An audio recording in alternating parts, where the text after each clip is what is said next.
All right, today's the day. I finally get to jump in the boat with my travel partner on the National Walleye Tour, Duane Hjelm. Duane is having probably the best, if not one of the best seasons of all time right now. He took a second place at Prairie du Chien on the Mississippi River. He backed it up on the Great Lakes with a win at Green Bay. That was his second win on the National Walleye Tour. So, a lot of people are wondering, what's the mystery? How does this guy catch all these huge walleyes and the perfect slots to go with them on Lake Oahe? So today is the day that I'm gonna get in his boat, I'm gonna pick his brain, we're gonna do some trolling, especially if it's a little windier, and then if it gets calm, we're gonna cast for some big ones, and hopefully do some secrets revealed. So come with us today on beautiful Lake Oahe, and we're gonna show you the next bite. John, let's go, they're biting.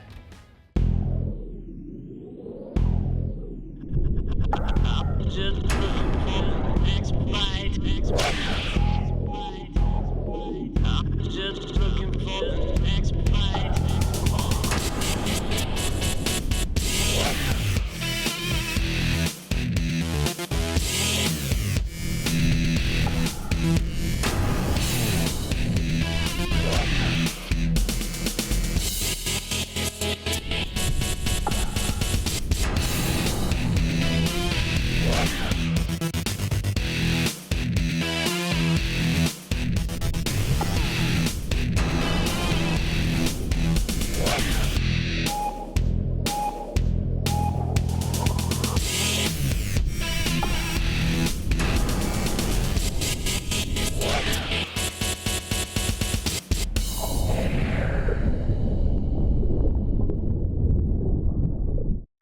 The Missouri River reservoirs are incredible fisheries and have only been getting better in recent years. Two of the most common tournament-winning strategies are trolling crankbaits, and even more recently, using glide baits with active target. Although both can be used to catch all different sizes of fish, it seems on this trip, the perfect undersized fish are being caught trolling. I would have loved one of these 15.5 inchers in the tournament a couple weeks ago. Under is a term used by tournament anglers to describe fish that are perfectly under the slot, so they're able to keep them during a tournament. These fish are the biggest they can possibly catch and keep under the 20-inch mark. For instance, a tournament on Lake Oahe, you're able to keep 3 under 20 inches and 2 over 20 inches because there are 2 anglers in the boat.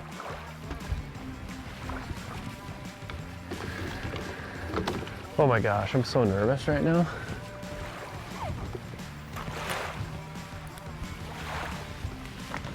I'll grab the net here. Feels like a good one. Yeah, it looks like a good one. Oh, perfect slot. This is a really nice Oahe slot. Yeah. He woke up a little bit when I went for the net. Nice. Wow, this is a frisky one. Yeah, for sure, that's a nice one. Oh, yes, yes, yes. Mr. Frisky. That is a tournament winner there. So usually people don't get super excited about 19.5-inch walleyes. I mean, we don't, but these are the money fish in a tournament on Oahe especially, right? Yeah, for sure. Like right now, these are gold. We haven't been able to catch these for quite a while. Yeah. This is exactly what we wanted to catch. So these are just as good as a 28-incher in my books. And I think we should eat it. Yeah, for sure. Let's keep this one. Yeah. Right on. Summertime on Lake Oahe is my favorite place to be. Every year these walleyes start up in North Dakota and migrate their way south as summer goes on. Oahe can be very overwhelming for somebody first coming here just because there's so many points, creek arms, bays, the structure is endless.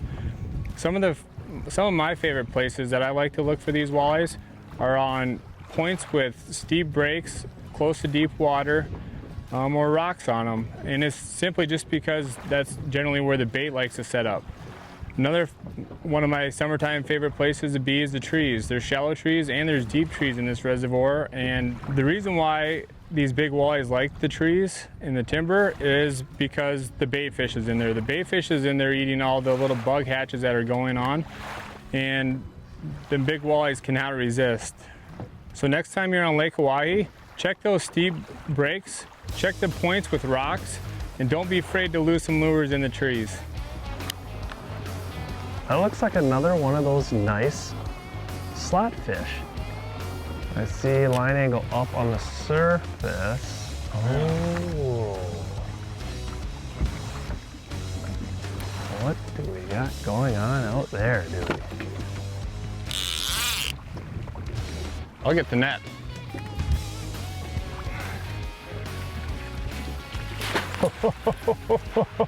Ooh.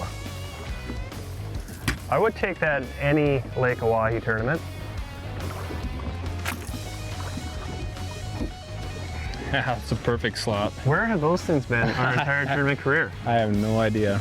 We should have been fishing here. No kidding. Well, that's a good eater size. I'd like to have dinner. How about you? Yeah, let's do it. All right, let's do it. You know any good walleye recipes, Dewey? Oh yeah, fish tacos for sure. I bet you do. The next bite is brought to you by Mercury Marine, Go Boldly, Schaefer's Specialized Lubricant, Putting Equipment First, Nitro Boats, Performance Fishing Boats, Bass Pro Shops and Cabela's. Your adventure starts here. Berkeley, your fish, our science. And Power Pole, Total Boat Control. Closed captioning for the next bite is provided by Precision Trolling Data, the authority for crankbait diving depth information. One of the most important parts of fishing a tournament is once you get a fish to bite, keeping them on the hook all the way to the net. There are different rods you can use to help cushion the head shakes of a big walleye. Combine that with the correct line and the correct reel, and you can decrease your chance of losing a fish significantly. When fishing on Oahe in the summertime, your rod choice really is pretty basic. So for trolling today, we've been using the 7'6" Fenwick Elite Walleye rod. And the reason's pretty simple. It's really just got a nice, moderate, fast taper to it. Enough power to be able to pull crankbaits out of the trees when they touch, and then also enough power to have a big, heavy bottom bouncer on the other side of things. So really kind of a standardized rod. As far as line on my setup, on a Missouri River reservoir, I go for my standard 10-pound Berkeley Trilene XT, which is the line that the Precision Trolling Data app uses to get your dive curves, and I step it up to a 12-pound. Just a little bit more abrasion resistance, a little thicker, and it's going to save you a few flicker minnows in the future. As far as casting, I'll be honest, I used to use a lot heavier rod for casting glide baits, and a lot of that is because the lure was so heavy. But I've shifted to more of a 7-foot medium moderate rod. And the reason for that is you can hook a big walleye on any rod, but the important part is landing that fish. And glide baits like this are kind of notorious for losing fish on them, but I've learned that if you start using more of a moderate rod, something that'll really flex through the midsection of it, it'll allow you to absorb those big runs and land a lot more fish. So the next time you're out on Lake Oahe, make sure you bring with a couple key rods. Like we're gonna need the net? Yeah, why not? Okay.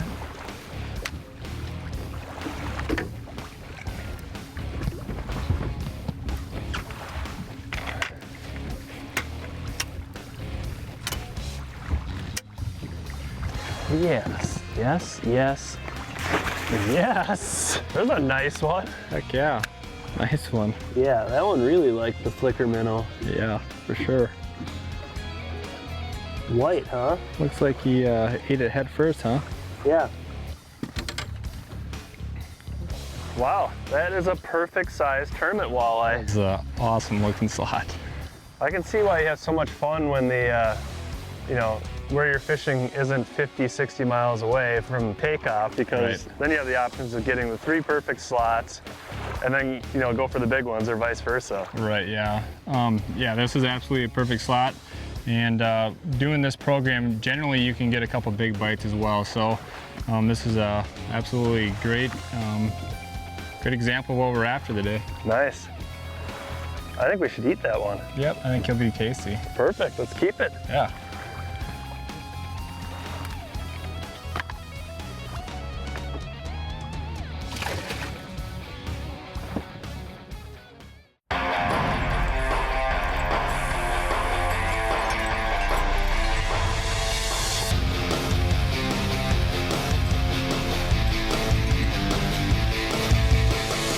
Total Control, presented by Power Pole. 20 years of trust evolved from Total Boat Control. We've learned some things over the last couple of years while we were fishing snap jigs. Snap jigs are a little different than a regular jig, okay? They're an aggressive style jig. They cause a reaction bite. You're not trying to mimic something supernatural. You're trying to basically create a trigger bite. And so because of that, you want to pick a head that's heavier than you would normally use. This is one of my bread and butter jigs right here. It's a 1/2 ounce head with a 3-inch gulp minnow. You're going to notice one other thing about this is that I've got a minnow that matches the head.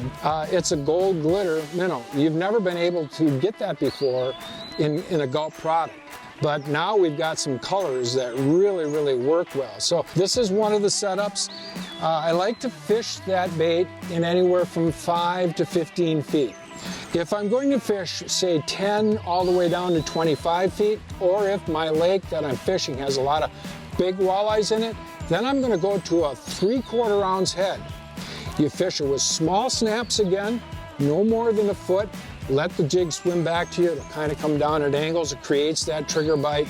I couple it with a 4-inch gulp minnow. And again, you can see here, this minnow, gulp minnow, is purple and glitter.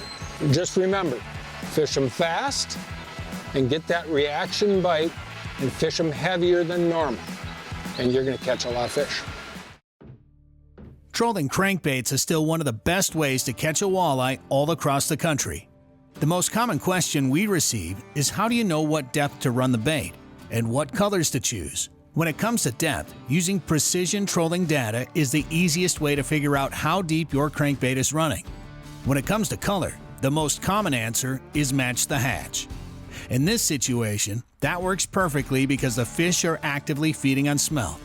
If you're struggling to catch fish in a color matching the hatch, don't be afraid to try something gaudy that could entice a bite. Holy cow. What are you doing stealing my side? We were just getting done with that pass and this one went back. Yeah, and I'm taking the hook out of the net for him.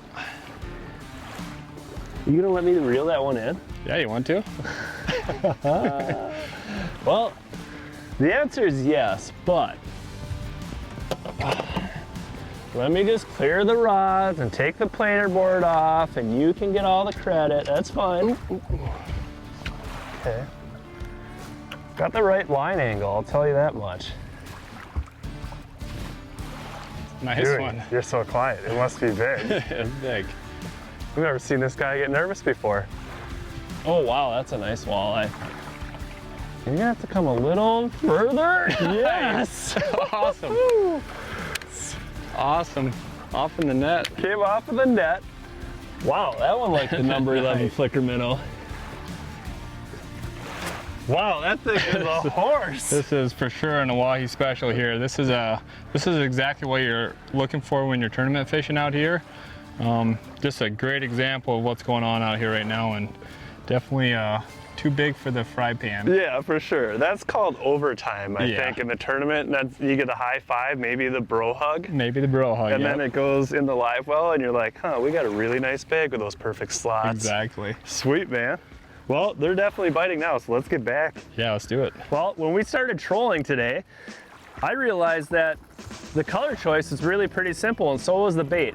Every bait that we put in was minnow style bait, number 11s, number 9s, and they really were all pretty natural. You know, I've heard people say any color as long as it's fire tiger on the Mississippi River. I think Duane will basically say any color as long as it's natural when it comes to Lake Oahe. It makes sense. These fish are going to their summer home. The reason they're going there is to chase smelt around and eat them. So as you can see, these are perfect imitators. As far as glide bait selections, number 1 is it's the heaviest glide bait you can get. This is a size 9, which is kind of the standard biggest size of a glide bait you can buy, but this is 1 ounce and 3/8. So when you're fishing in depths from 20, even all the way out to 40 feet sometimes, especially with active target, it can be kind of an anxious moment waiting for your bait to get down, especially when you add the standardized wind and even some current on Lake Oahe. You know, there's gonna be a lot of line bow, but the 1 ounce and 3/8 really allows you to cut down on all of that and get down right to the fish and make them make that simple decision. Yes or no, do you want to bite it? So color selections are kind of the same, you know, chrome style stuff when it's bright and sunny, and then a little bit of flash like this Uncle Rico, you know, white side with a purple back when you got cloud cover. So next time you're in Lake Oahe, when it comes to colors, keep it simple, keep it natural, and I think you'll be going big also, or you can just go home. I'll get the net. Looked like a pretty nice one. Yeah, for sure. That looks like a big one. This is a good one for sure.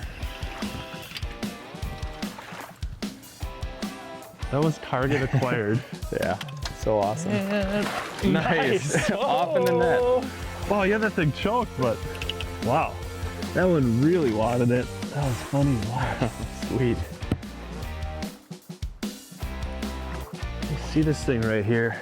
I'd say that's just a little 4-pounder, but Yeah, it's a awesome looking fish though. Super thick and yeah, awesome. Exactly what we're after. especially the way it participated with your Johnny darter, Oh, like yeah. you were literally falling down and that thing was already on its way up to bite it. So Yeah, he already had his mind made up. He was eating. like one pump and then you're just kind of letting it coast down. It was like big hook set. So awesome. Nice, dude.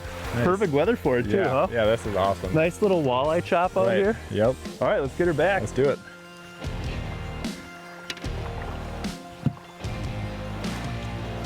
That was fun. That was awesome. Nice job. Thank you, Walleye. Good job, Walleye. The next bite is brought to you by Mercury Marine. Go boldly. Schaefer's Specialized Lubricant. Putting equipment first. Nitro Boats. Performance Fishing Boats. Bass Pro Shops and Cabela's. Your adventure starts here. Berkeley. Your fish, our science. Lowrance. The ultimate fishing system. And Power Pole. Total boat control.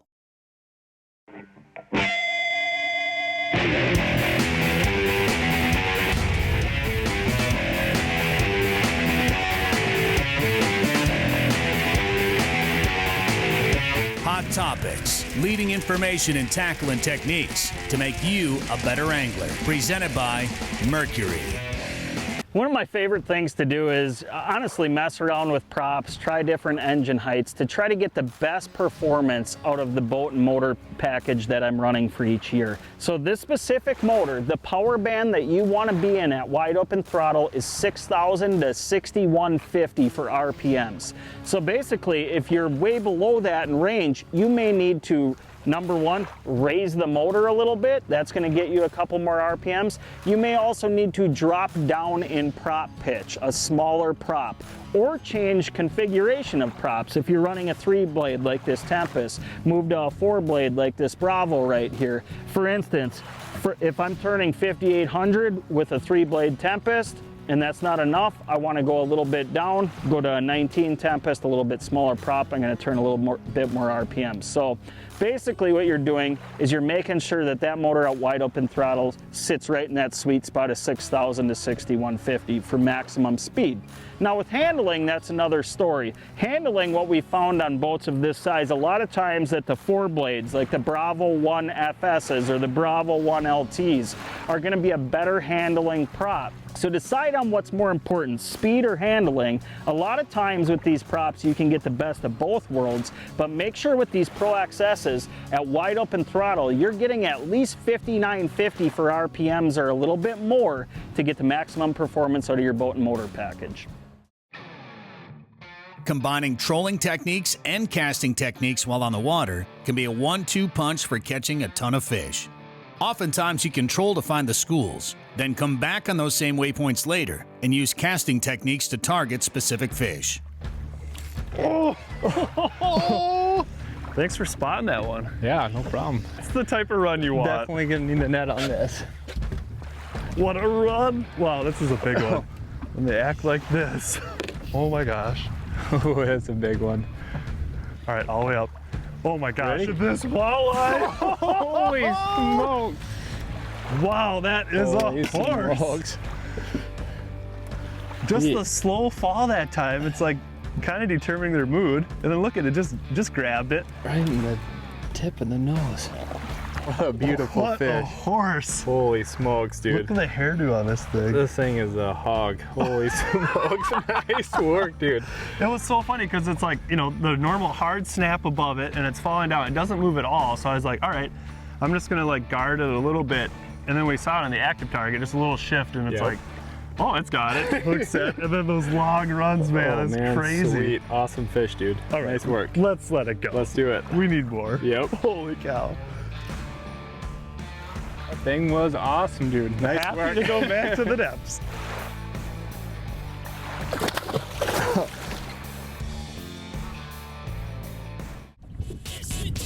The bait fish are in the trees in the summertime because that's where all the mayflies like to hatch. And what follows, in the timber is because the bait fish is in there. The bait fish is in there eating all the little bug hatches that are going on, and the big walleyes cannot resist. That's not what we want either. You want to do another one? Let's do one more. That looks pretty bad. Yeah, finish. Okay. So next time you're on Lake Oahe, holy crap. And apparently it made this angry fish light. Is that a catfish run, Dewey? I don't think so.